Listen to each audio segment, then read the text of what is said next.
Right guys, I've got two pros, Dyson and Pete Lockett. We're going to look at three things that they think that you can do to get better at golf. Dice is going to be up first, then it's going to be Locko. Are you ready, boys? Let's do it. Three things. Three things. Right. Anything, yeah? Okay. Golf 101. Let's do it. Right, Dice, your first one up in the hot seat, so this has got to be a big one. It's a big one. What are we doing? How can people get better? I think people can get better, especially mid to high handicappers, by practicing 3/4 shots. Okay. I think everybody sees a number and automatically they go, well, I hit my 9-iron that far. And just hit it flat out. Puts massive emphasis on strike then to get the distance. Okay. So the fact that you're hitting a 3/4, less energy involved, you can focus more on the strike and you can focus more on the flight. Okay. And I know this because I used to hit a lot of 3/4 shots and that was probably the best part of my game. But I don't see enough amateurs working at this. Yeah, I agree with that. I think, especially with wedges in hand. Yeah. Like, even 56s and stuff in, you've got to pitch wedge and it just goes up, they don't get it to the hole. Yeah. And then the dispersion's a lot wider. Well, what's the biggest misconception with amateurs? The furthest they've ever hit a wedge, that's how far they think they hit it. Yeah. But it's not true. So this just adds another element to the game. They can use it in wind, they can use it when it's, you know, misty and not going as far. Yeah. There's so many scenarios where you require this. Okay, how can we do this then? How can we get So obviously you've got your full wedge. So if I was to hit a full wedge, you know, I'm looking at that, that's going probably 145. Yeah. But that took a lot of energy, a lot of concentration to make sure I got the strike. What I used to do when I was playing was just have a little bit more of a narrow stance and then just focus more on timing and the strike and the flight that I wanted to hit. So you're not trying to stop your arms and swing, but you're just changing your setup and then almost feeling the pace is a little bit less? Just a little bit less, yeah. So there's less energy required. Yeah. And I'm just putting a nice smooth swing on it, but I'm concentrating on the strike, so then I know I'll guarantee the distance. I like it. So I would literally a little bit feet close together, and then it's literally little 3/4. No, I never did.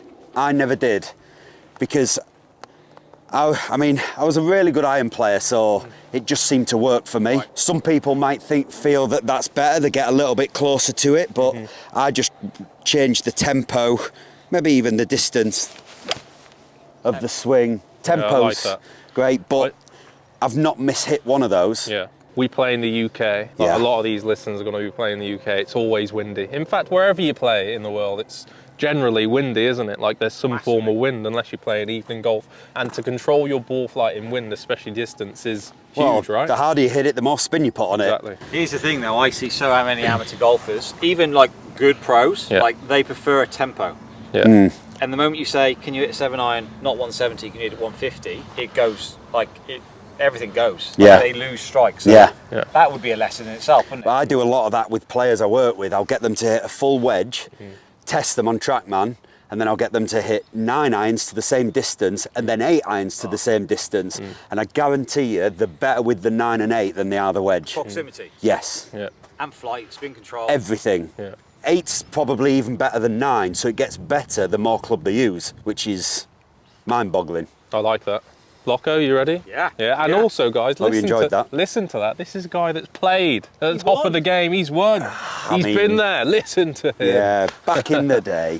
Right, Locko's up. He's going to give us his one bit of juice that can get you better at golf. I would say, and we all said this straight away, low point. Strike. Your ability to descend the golf club in the correct spot and strike the golf ball at least to what you feel like is a relatively centered contact. And we're filming this, today on mats? Yeah, on mat, right? So the reality is you could possibly stand here 20 minutes before your tee time, if anybody does practice, because people struggle to practice. Hit a couple of nice iron shots, think you're striking it nice, but you haven't really landed the golf club correctly. Yes. As archaic as it is, and people use towels, I use a wedge, a foam wedge from Amazon. They're like $5.99. I think if everybody was to do a little bit more restrictive constraint-based practice, they would get better at golf. So just go back there. Constraint-based practice for you, define that is something that gives you external feedback on what you've done as a golfer, i.e.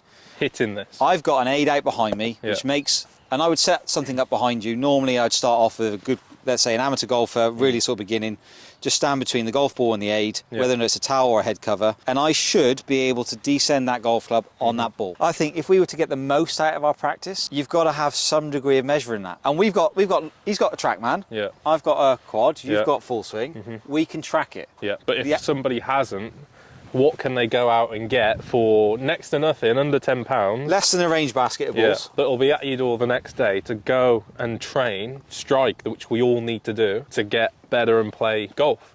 If you can't strike it, you can't get the ball in the air. Correct. And if you can't get the ball in the air, you can't go out on the golf course generally, can you? So the tip I would give, I would pop it in some degree of constraint relative to what you're working on. Can I just say though, I absolutely love this constraints-based. It's fantastic because the feedback, everything you do requires feedback, right? Yeah. And that is the best feedback you can get, because if you're hitting it, then you're not doing it right. Yeah. I mean, So you move in a way that, okay, if I'm hitting it, I better move myself in a different place to not hit it or learn how to. The best way to change your movement pattern is put an obstacle in the way and let yourself figure it out. Right, yeah, so I like the idea of the player figuring it out for themselves. Yeah, I do. Yeah, because I don't want to, I'm not a model golf coach. I don't say you have to swing the golf club in this way. Every golfer's going to figure this out differently. Whether they feel like they have to move the golf club over, under, more lateral. So, quick one on this. I know we're getting into a bit of a wormhole like we do, but would you say this is skill-based? Absolutely. Yeah? Yeah, I would set up a task and say, go and practice. All this video is here to say is, when you practice, make it count. Typically, I'd say the most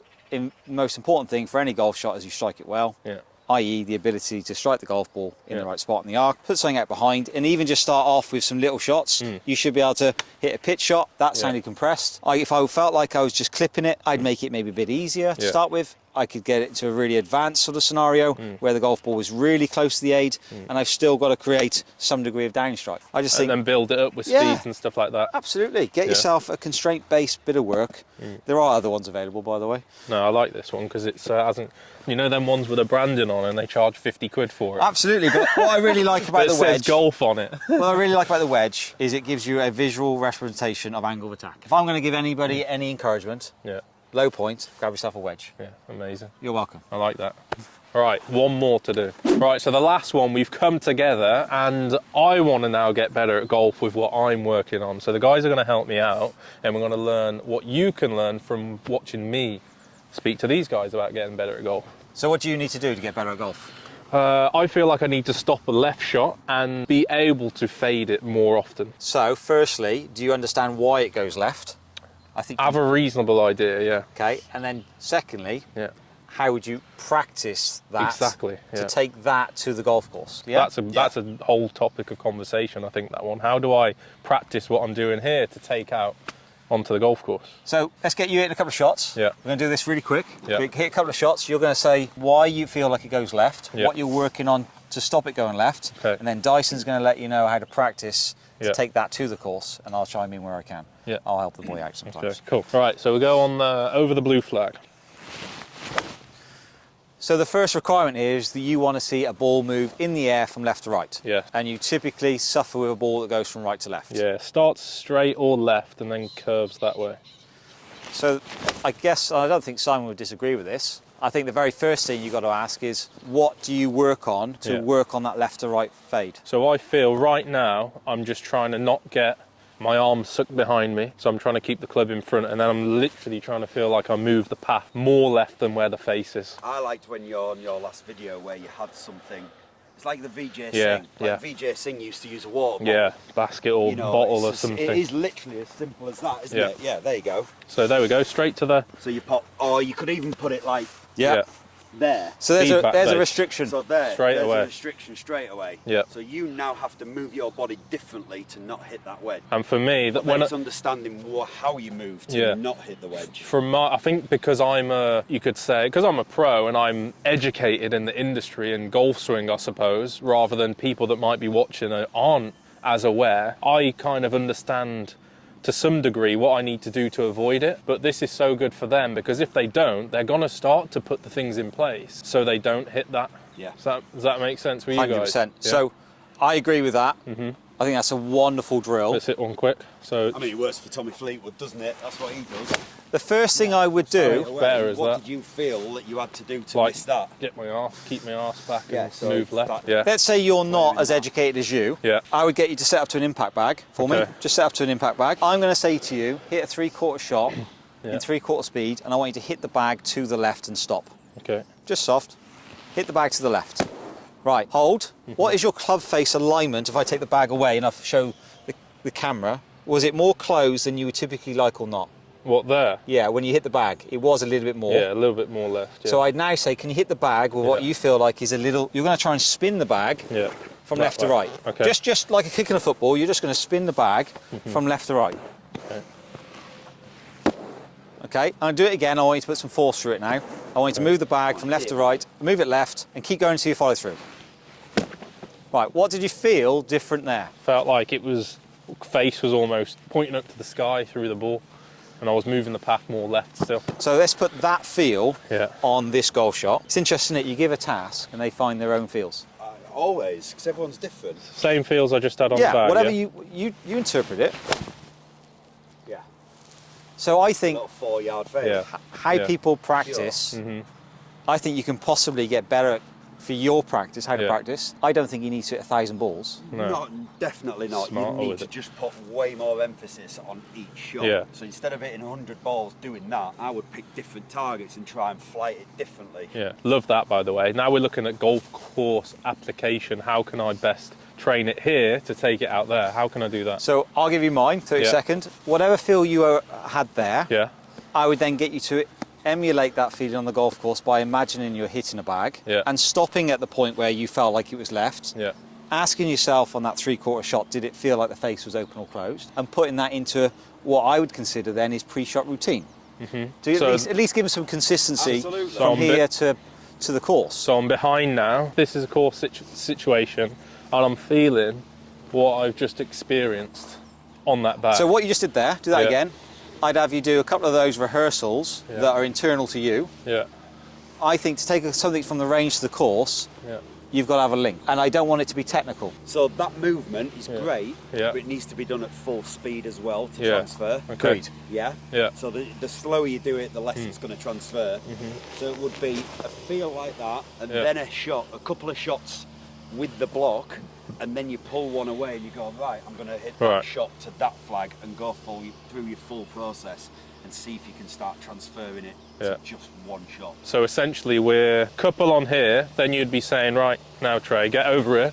Yeah. Let's go to that tree stump and then hit one like Go that. through full process of Yeah. what you want to do out there. Okay, I like that. Training, essentially, you got a bit of technique or skill-based work. What do you think you And would then- have moved differently on the camera by missing the block or hitting the bag? I'll replay them 2 swings now and show you guys what they look like in comparison when I've had both tasks down compared to my dry swing with no aids right at the start, and I guarantee they will look completely different to the dry swing. I like what you said though, full swing speeds, because that takes it to the golf course. Yeah. Yeah, even myself, I always think, okay, you've got to train it slow, but then as soon as anyone adds any speed, they're back to where they was, because they're not training at the intensity that they That's it. do out there. That's why I always do an impact bag because, or a towel, Yeah. because that force, that's £5 in there. That's weighed at £5. I've got another one at 2. That's about 3 ounces, 4 ounces the golf ball. If you can move a force at heavy speed and quick in the correct motion, you've got a really good chance of moving a small ball in good motion. I like that. I think how you practice, Yeah, variable targets, yeah. don't get too tied up in technical, have feedback of start line. Start line's key, and that's Yeah. giving you the start line you want. One last thing, just to round this off, would you recommend, say, half the balls, double the time? So if it took someone an hour to hit 100, you'd want them to hit 50 and take an hour. Well, this man knows more than most. Who's your coach on tour? Pete Cowan. Cowan. Right, Karen always 26 years. Karen always says people don't even go half an hour to the gym every day to lengthen their life. So they're not going to go to half an hour every day to practice. No. You're better off making 100 practice swings than you are 100 balls. I know this video is Quality getting a bit over long. quantity, I like the massively. net. For movement based. Warm up in the net. People don't want to warm up. Go in the net. I It's do, right next to the car I park. do think that's great for warm up, but I Yeah. like what Simon said is Start line. if Yeah. you're playing this afternoon, hitting 20 shots to 20 different flags quickly, that is going to let you know where your game's Visually at. seeing the flight. I'm fixed, guys. I'm fixed. Beware, Rick, get out on a piece of road. Cheers, brother. Good. Awesome, mate. Thanks, boys.